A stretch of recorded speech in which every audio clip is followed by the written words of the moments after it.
Assalamualaikum warahmatullahi wabarakatuh. Perkenalkan, nama saya Tri Puspitasari dari kelas 10 IPA 5 nomor absen 33.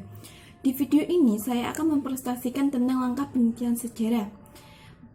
Langkah penelitian sejarah 1. Pemilihan topik, 2. Heuristik, 3. Verifikasi, 4. Interpretasi, 5. Historiografi. Tetapi di sini saya hanya mempresentasikan 2 langkah saja, yaitu langkah interpretasi dan langkah historiografi. Pertama-tama kita akan membahas tentang langkah interpretasi. Langkah interpretasi adalah penafsiran terhadap sumber sejarah yang terpilih sebagai bukti penelitiannya. Penafsiran harus bersifat logis atau masuk akal, sehingga sumber sejarah yang terpencar-pencar dapat disatukan dan dihubungkan menjadi satu kesatuan yang utuh. Interpretasi dilakukan dalam 2 tahap. 1. Analisis. Analisis berkaitan dengan upaya menjelaskan sumber-sumber yang ditemukan untuk menjadi sebuah fakta sejarah. 2. Sintesis atau menyatukan. Adalah proses untuk menyatukan analisis-analisis dari sumber sejarah yang ditemukan, sehingga didapatkan penulisan karya sejarah yang diharapkan. Di dalam interpretasi, kita harus memperhatikan kesalahan yang harus dihindari.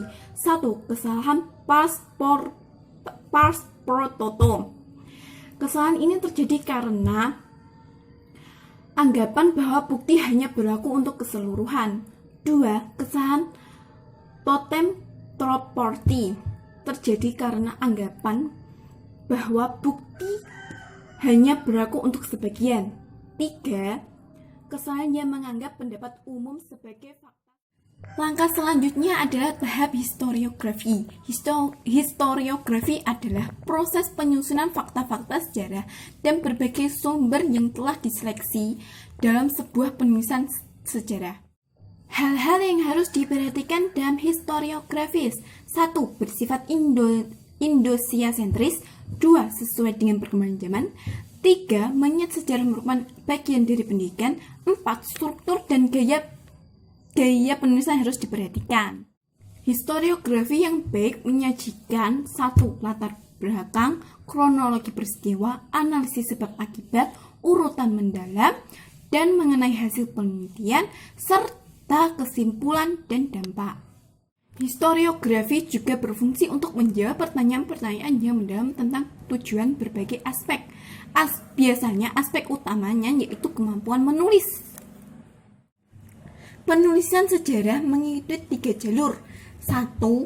Pengantar, berisi latar belakang penelitian, hasil rekonstruksi sejarah, dari pertanyaan yang dilontarkan, dan sumber-sumber yang digunakan.